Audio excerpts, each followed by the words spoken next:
بسم اللہ الرحمن الرحیم الحمد للہ رب العالمین والصلاة والسلام علی رسولہ محمد وعلی آلہ وصحبہ اجمعین، اما بعد۔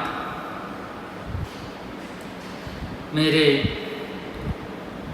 دینی و ملی بھائیوں، اللہ رب العزت کا بے شمار احسان اور کرم ہے کہ اس نے ہم لوگوں کو فضیلت الشیخ سعد بن علی السلامی حفظہ اللہ کا ایک سلسلہ دروس جو توحید اور عقیدہ سے متعلق ہے اسے سننے اور سمجھنے کا موقع عنایت فرمایا۔ میرے بھائیوں، یہ سلسلہ درس اسبوعی ہے، یعنی ہفتہ میں ایک دن ہوتا ہے، اور بہت ہی مختصر وقت میں جو اذان اور اقامت کے درمیان کا جو وقفہ ہوتا ہے اسی وقفے میں یہ درس چل رہا ہے، اور یہ درس دراصل عربی زبان میں ہو رہا ہے۔ ہم لوگ اسی کو اردو زبان میں ترجمہ کی شکل میں اور اس کے جو مفہوم ہوتے ہیں اس کی شکل میں ہم سب بھائی سمجھنے کی کوشش کریں گے۔ اور میرے بھائیوں، اس سلسلہ دروس کی جو پہلی کڑی ہے وہ دراصل کلمہ توحید لا الہ الا اللہ کا معنی اور اس کا کیا مفہوم ہے اس سلسلے میں ہے۔ تو میرے بھائیوں، یہ کلمہ لا الہ الا اللہ بہت ہی عظیم کلمہ ہے۔ یہ ایک ایسا کلمہ ہے جس کے ساتھ زمین و آسمان قائم ہے۔ اسی کلمہ کے لیے مخلوق کو پیدا کیا گیا اور اسی کے لیے کتابیں نازل کی گئیں، اسی کے لیے انبیاء اور رسل بھیجے گئے،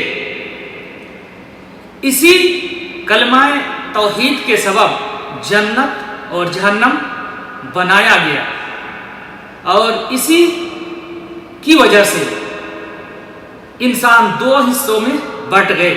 جنہوں نے اس کلمہ توحید کا اقرار کیا، مانا، اس کی گواہی دی، وہ مسلمان اور مومنین کہلائے، لیکن جن لوگوں نے اس کلمہ توحید کا انکار کر دیا وہ کفار کہلائے۔ یہی کلمہ دراصل اسلام کا کلمہ ہے، اور یہی دراصل دارالسلام کی کنجی بھی ہے۔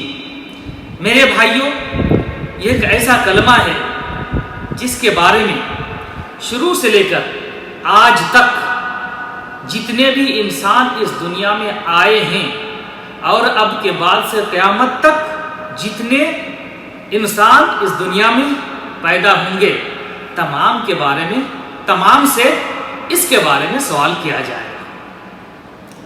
میرے بھائیوں، قیامت کے دن ہر بندے سے دو سوال پوچھے جائیں گے۔ جب تک وہ دو سوال نہیں پوچھے جائیں گے ان کے قدم نہیں ہٹ سکتے۔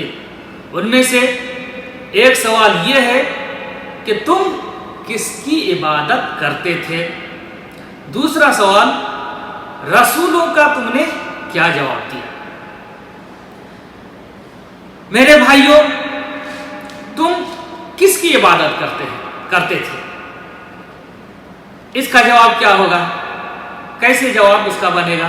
ظاہر بات ہے، جس شخص نے کلمہ توحید کا اقرار کیا ہے، اس کا معنی اور مطلب کو سمجھا ہے اور اس کے مطابق عمل کیا ہے، تو ظاہر بات ہے وہ صحیح جواب دے دے گا۔ اللہ تعالیٰ کو رب مانا ہے، اس کی عبادت اس نے کی، وہ آسانی سے اس کا جواب دے دے گا۔ اسی طرح جس نے رسول کو رسول مانا ہے اور ان کی رسالت کا اقرار کیا ہے، رسالت کو سمجھا ہے اور اس کو دل میں جگہ دیا ہے اور رسول صلی اللہ علیہ وسلم کی اطاعت و فرما برداری کی ہے، تو اس کا بھی جواب صحیح ہوگا اور وہ جواب دینے میں کامیاب ہوگا۔ تو میرے بھائیوں، اس کلمہ لا الہ الا اللہ کا کیا معنی ہے، اس کو جاننا ہم لوگوں کے لیے بہت ہی ضروری ہے اور اس کے جو تقاضے ہیں وہ پورا کرنا اور اس کے جو نواقض ہیں، اس کے جو منافی چیزیں ہیں، ان سے بچنا بھی ہمارے لیے ضروری ہے۔ تو آئیے جانتے ہیں کہ اس کلمے کا معنی کیا ہے۔ میرے بھائیوں، اس لا الہ الا اللہ کا معنی یہ ہے لا معبود حق الا اللہ۔ اس کا کیا معنی ہے؟ یعنی اللہ تعالیٰ کو چھوڑ کر کوئی بھی معبود برحق نہیں ہے، صرف اللہ رب العزت ہی معبود برحق ہے۔ چنانچہ اللہ تبارک تعالیٰ نے قرآن پاک میں فرمایا ذالک بأن اللہ هو الحق وأن ما يدعون من دونه هو الباطل۔ یہ سب اس لیے کہ اللہ تعالیٰ ہی برحق ہے اور اللہ تعالیٰ کے علاوہ جس کو یہ لوگ پکارتے ہیں یہ سب کے سب کیا ہے؟ باطل۔ میرے بھائیوں، آج اس موجودہ زمانے میں دیکھا جاتا ہے لوگ قبروں کا طواف کرتے ہیں، قبروں میں جو مدفون لوگ ہیں ان کی ایک طرح سے وہ عبادت کرتے ہیں، ان سے جو ہے اپنی حاجت اور ضرورت طلب کرتے ہیں۔ اور اس سے پہلے بھی یعنی نبی صلی اللہ علیہ وسلم کے زمانے میں بھی بتوں کی پوجا پاٹ اور عبادت ہوتی تھی، اس سے پہلے بھی ہوتی تھی۔ تو آج بھی اور اسی طرح آج بھی جو شجر و حجر کی عبادت ہوتی، یہ سارے کے سارے یہ ساری چیزیں جن کی پوجا اور عبادت کی جاتی ہے یہ عبادت باطل ہے اور ان کو جو معبود تسلیم کر رکھا ہے یہ سارے کے سارے معبودان باطلہ ہیں، ان کی کوئی حقیقت نہیں ہے۔ عبادت کے لائق صرف اور صرف اللہ رب العزت ہی ہے اور ہر طرح کی عبادت صرف اور صرف اللہ تبارک و تعالیٰ کے لیے ہی کی جائے گی۔ میرے بھائیوں، اس کلمہ توحید لا الہ الا اللہ کے دو ارکان ہیں، رکن۔ پہلا رکن نفی ہے اور اس کا جو دوسرا رکن ہے وہ اس بات ہے۔ وہ کیسے؟ لا الہ الا اللہ، لا الہ کے ذریعے سے تمام معبودان باطلہ کی اور ان کی عبادت کی پوری طرح نفی کر دی جاتی ہے۔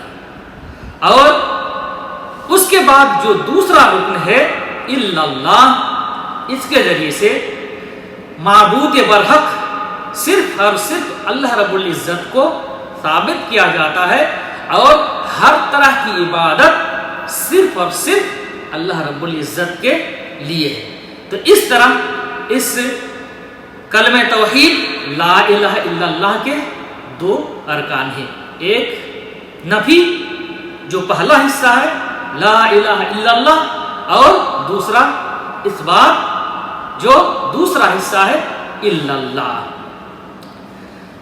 اس کلمہ توحید کے اندر دو ارکان ہیں، اس کی کچھ دلائلیں بھی موجود ہیں۔ اللہ رب العزت نے قرآن پاک کے اندر بیان فرمایا وَإِذْ قَالَ إِبْرَاهِيمُ لِأَبِيهِ وَقَوْمِهِ إِنَّنِي بَرَاءٌ مِّمَّا تَعْبُدُونَ إِلَّا الَّذِي فَطَرَنِي فَإِنَّهُ سَيَهْدِينِ۔